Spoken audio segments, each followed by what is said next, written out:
Hi everyone, welcome back to the Bong academy YouTube channel. আমি তোমাদের সৌমেন দা।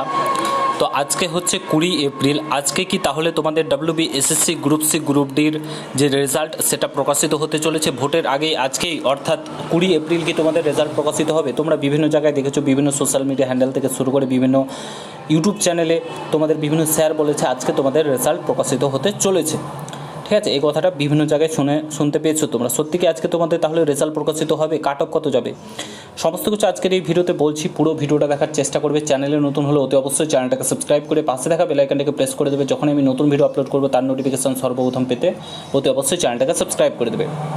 First of all বলে রাখি, আজকে কি তোমাদের রেজাল্ট আসবে না স্কোর কার্ড আসবে? রেজাল্ট আর স্কোর কার্ডের মধ্যে পার্থক্য কী? স্কোর কার্ড হচ্ছে তুমি কত নম্বর পেয়েছো সেই জিনিসটা তুমি জানতে পারবে, আর কিছুই না। রেজাল্ট হচ্ছে কাট অফ কত গেল, তুমি পাস করলে কি পাস করলে না সেটা তুমি দেখতে পাবে। স্কোর কার্ড হলে শুধুমাত্র তোমার নাম্বার কত রয়েছে সেই জিনিসটা তুমি কিন্তু দেখতে পাবে। যেমন স্কুলগুলোতে হয়ে থাকে স্কোর কার্ড দিয়ে থাকে, সেই হচ্ছে একটা স্কোর কার্ড।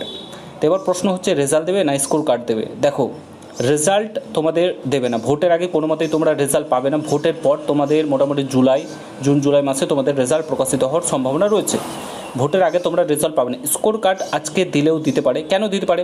স্কোর কার্ড দিলে কী হবে? স্কোর কার্ড দিলে কী হয় তোমরা প্রত্যেকে জানো, রাজ্যের সবচাইতে বড় ইস্যু হচ্ছে বেকারত্ব, এবং যারা শিক্ষিত বেকার রয়েছে তারা কিন্তু এবার ক্ষিপ্ত মমতা বন্দ্যোপাধ্যায়ের ওপর, কোনো মতেই তাকে কিন্তু ভোট দেবে না। তো সেই ভোটটাকে নেওয়ার জন্য মমতা বন্দ্যোপাধ্যায় কী করেছে, স্কোর কার্ডটা এসএসসি যে চেয়ারম্যান রয়েছে তাকে বলেছে স্কোর কার্ডটা পাবলিশ করতে যেন তেন প্রকারে। এটা আমি বলছি সেটা, ঠিক আছে? আমার মনে হচ্ছে যেন তেন প্রকারে স্কোর কার্ডটা প্রকাশিত করলে কী হবে, এবার যারা ছেলে রয়েছে, যারা যেসব ছেলে মেয়েগুলো পরীক্ষা দিয়েছে প্রায় 16 লাখের মতো, তারা কিন্তু দেখতে পাবে যে ডাব্লিউবিএসএসসি বোর্ড কাজ করছে, স্কোর কার্ড দিয়ে দিলে তারা তাদের নাম্বারটা দেখতে পাবে, খুশি হয়ে কিন্তু ভোটটা দেবে। এটা কিন্তু মমতা বন্দ্যোপাধ্যায় ভাবছে। আর রেজাল্ট যদি দিয়ে দেয় তাহলে কি হয়, রেজাল্ট দিলে তোমার যারা যারা সিলেক্টেড হবে তারাই শুধুমাত্র আগের স্টেপের জন্য যাবে, যারা সিলেক্ট হবে না মন ভেঙে যাবে। তো তার জন্য কিন্তু স্কোর কার্ডটা দেওয়ার চেষ্টা করবে। আজকে দিলেও দিতে পারে, আমি বলছি না কনফার্মভাবে বলছি না দিবে, তবে দিলেও দিতে পারবে। তবে রেজাল্ট তোমাদের এখন প্রকাশিত হবে না, প্রকাশিত হবে ভোটের পর। রেজাল্ট কোনো মতেই তোমাদের প্রকাশিত হবে না। আর কাট অফের কথা যদি বলো, আমি যেটা বলেছি মোটামুটি তোমাদের 55+ গ্রুপ সির ক্ষেত্রে ইউআর যারা রয়েছে, আর যারা গ্রুপ ডির ক্ষেত্রে যারা মোটামুটি 36 থেকে 38 পাচ্ছ, ঠিক আছে, তারা কোয়ালিফাই করবে। এইটাই কাট অফ যাবে। আর তোমাদের রেজাল্ট এখন প্রকাশিত হচ্ছে না।